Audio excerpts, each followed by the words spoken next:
I expected a number of challenges this morning. It did not occur to me that, of course, our fuel burns more readily in higher heat. So we become accustomed to burning these cans down to the bottom, and in this more comfortable temperature, it wouldn't make it.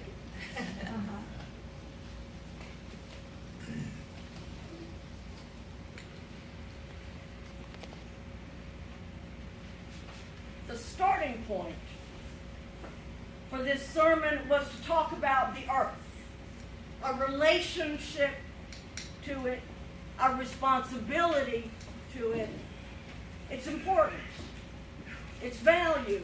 But a strange thing happened on the way there. I came to the awkward and unfortunate realization that speaking in terms of our relationship with the earth really was aiming at a target that wasn't there. The earth, it turns out, is just too big for us to have a relationship with it. It became to me like thinking about a relationship with God, with life, with eternity. Suddenly,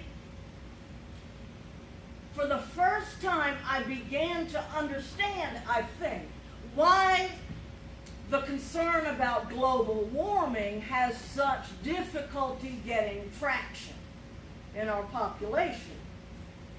Global anything is just too big to have practical meaning. It's theoretical. It's academic. And for those of us who like to think in terms of theoretical and academic ideas, we sometimes miss the obvious truth. Whether it is in our political discourse or in our Sunday morning worship service, too often we fail to talk about life on the ground, real life, life as we live it every day.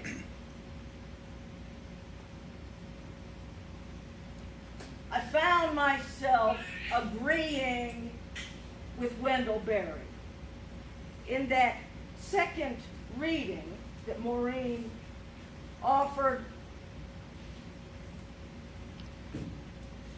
Properly speaking, global thinking is not possible.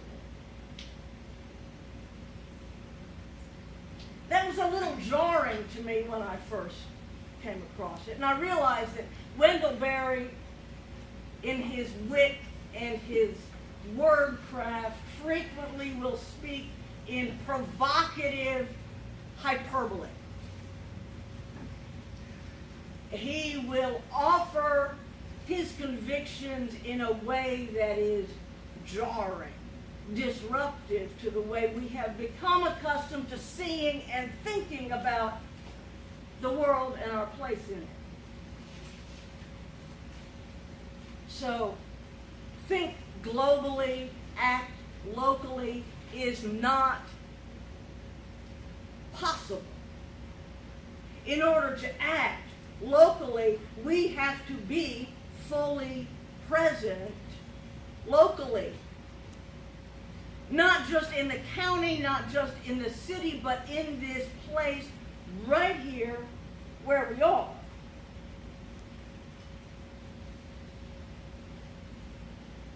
I have never encountered a thinker who loves the earth more than Wendell Berry. Obviously, he's deeply concerned with global issues.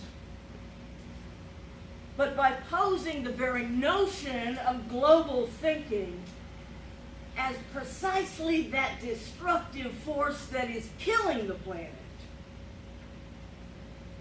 he's calling us back to the one place, the only place where we can have a relationship with the earth, and that is where we are, where we live. Wendell Berry is a farmer, a novelist, a poet, an activist, a philosopher, an essayist, about in that order. But more than any of those things, he's a lover of the earth, as it can be found right underfoot. He does not regard himself as a theologian. He does not claim any religious affiliation. Once in a while, he'll go to church with family, but aside from that, he cannot find the truth in a church. You can relate. But he does occasionally use God language. Unfortunately, it is in a way that conceives of God as creator outside of nature. And so he cannot see himself as a theologian, even as he explores the divinity and the sacred nature. But he's one of my favorite theologians nonetheless. Because he recognizes the sacredness, the transcendence. He would not say it this way. And yet, Wendell Berry consistently calls me to see the God in the soil. If we can, for just a moment, apply that word God to mean something more than the personal image to the source and destination of all living things. The force and substance that sustains us day after day, even when we sleep, even before we are born, even our grandchildren and our ancestors, that visible and invisible that connects all living things in mutual dependence. God surely is in the soil. Unitarian Universalists, of course, take great pride in the work of Thoreau, one of America's most prominent transcendentalist thinkers. And Thoreau saw and said emphatically that the busyness of daily life, what the dominant society calls success, is utterly sham, empty, without value. And yet, I'm sorry, may Boston forgive me, I think Thoreau was just a bit of a poser. Oh, What? poser. Because his work, his thinking, all that he did was rooted in an individualism that excludes true community. Transcendentalism gives us so much of the rich theology in our tradition, and there is much of it that I embrace, and yet it is, at its core, an individualistic way of seeing ourselves and our role in the world. Thoreau was able to go out in the woods. Now, mind you, he didn't do a Dorothy Day here. He didn't give away his worldly belongings and go out to serve or work with people or even to go out and be alone in the woods. He camped out on Emerson's property 1.5 miles from where he grew up. So let's be a little honest about our problems. I do not want to denigrate the value of what Thoreau left. His work has informed our tradition of nonviolence and civil disobedience, and it has in many ways been the foundation of our capacity today to see God in the trees, in the wind, the water we drink, in the food on our table, and in one another. Because as a transcendentalist, he saw God not as a remote person or being directing, watching, creating, but as something that is woven into the earth and nature. That God speaks to us in the song of the bird and the whisper of the breeze. But Wendell Berry takes a different approach. Wendell Berry is, if a theologian at all, he is a theologian of place. He sees connection with the earth as critical to his personal identity and lives in a space that his parents and grandparents fought. I can't relate to that experience. Personally, I have no identification with any particular place. I lived only for a few months in the city where I was born and have no desire to return to the city where I grew up. And yet, everything that he says about connection with and affection for the earth resonates in me in the same way that I was taught as a child to see God everywhere. Nature is everywhere. And I am able to hear the call of Wendell Berry to connect with the soil and the ground wherever I am. But you see, he was interested in community. Not just the sort of community that we have here,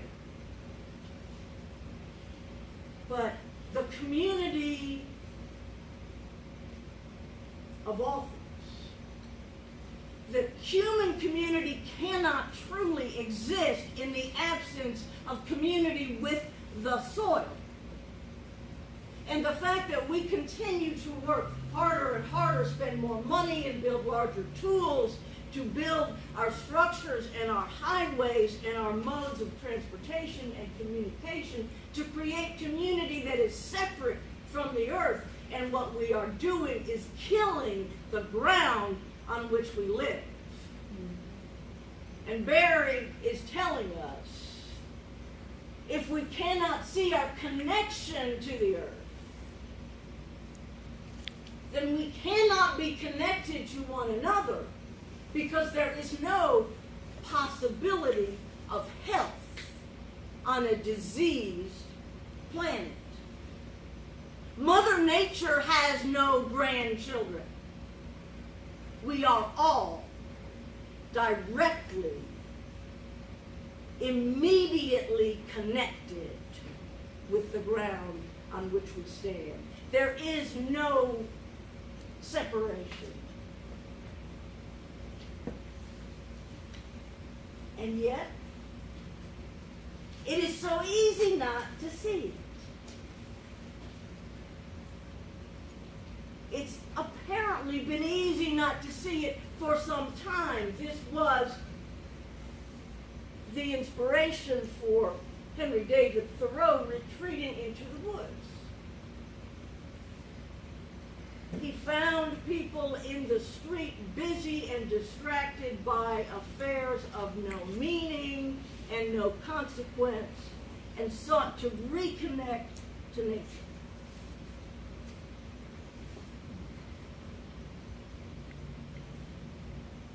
For Thoreau,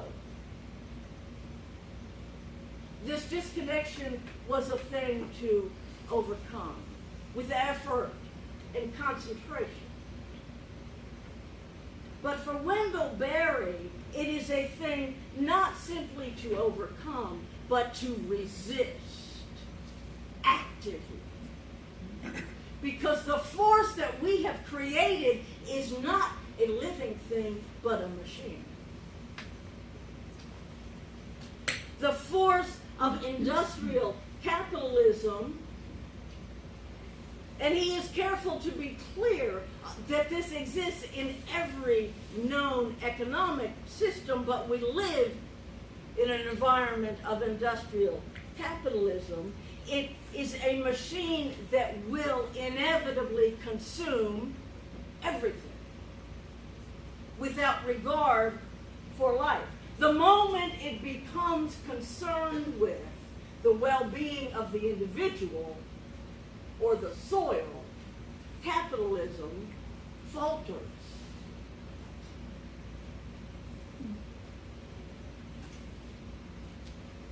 Global thinking has created a planet broken and diseased.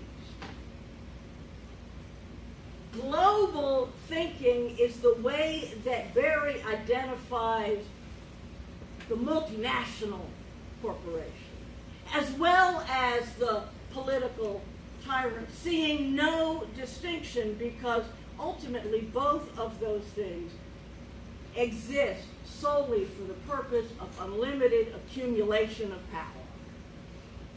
And so the only hope that remains is local.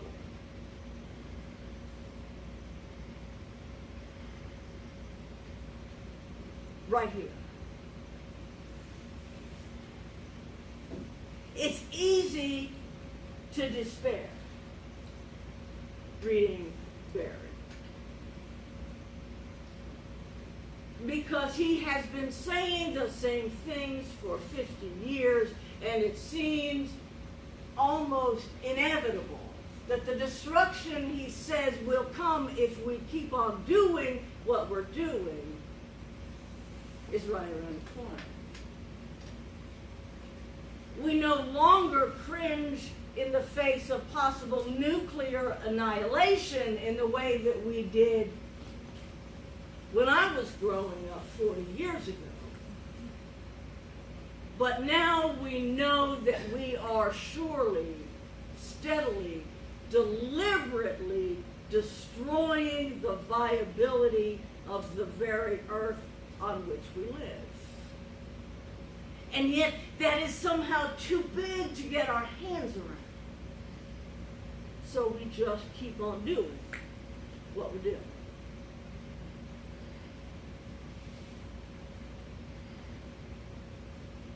And so this is a call to resistance. The manifesto, the Mad Farmer Liberation Front that I read at the beginning of the service. Resistance, not in the sense of standing in front of the Capitol with the protest sign. This line of thinking acknowledges, yes, the importance and power of government, but recognizes also that as economic forces become so powerful, government becomes virtually irrelevant. It can be no surprise that the majority of our citizens now do not vote, because the government depends far more on money than on people. And so the only escape is to live in a way that depends less and less on the government. And so Wendell Berry sits on his property and farms. How many of us could do that? I mean, I know we got some folks back here that own some nice property. I'm not physically able, to say nothing of the absence of landowners. But there are ways, surely, to recognize our connection with the ground on which we stand. To say that what matters to me is where I am, and what happens to the people next to me. Statistical thinking is a synonym that Barry uses for this global abstraction. Statistical thinking. How many of us have opened the newspaper and seen a story of 400,000 dead in a natural disaster and barely noticed? And yet the neighbor's cat. To say nothing of the store clerk or the child at the local school, people even with whom we have no personal connection, but just their singularity and their proximity make them real. We need to be honest with ourselves that we cannot think in terms of the planet. And beginning to take responsibility for how we are earning our money, spending our money, getting our food, consuming our food, disposing of our waste, transporting ourselves and our family, constructing our homes. The local right choices ultimately cannot help but be the right choices for the planet. It begins right here. It is life on the ground. And let's face it, to be positive, to be optimistic, to trust, to have compassion, to greet one another in joy and gratitude is an act of resistance in itself. We know something of resistance simply in the fact that we love one another. We know something of resistance. And the earth is calling us now to look more deeply into what it means to honor life, to embrace one another and the well-being of our neighborhood.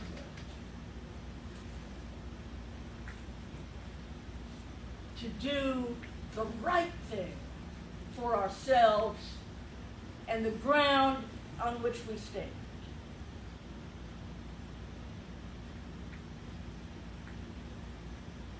There is no global. And yet everything is global.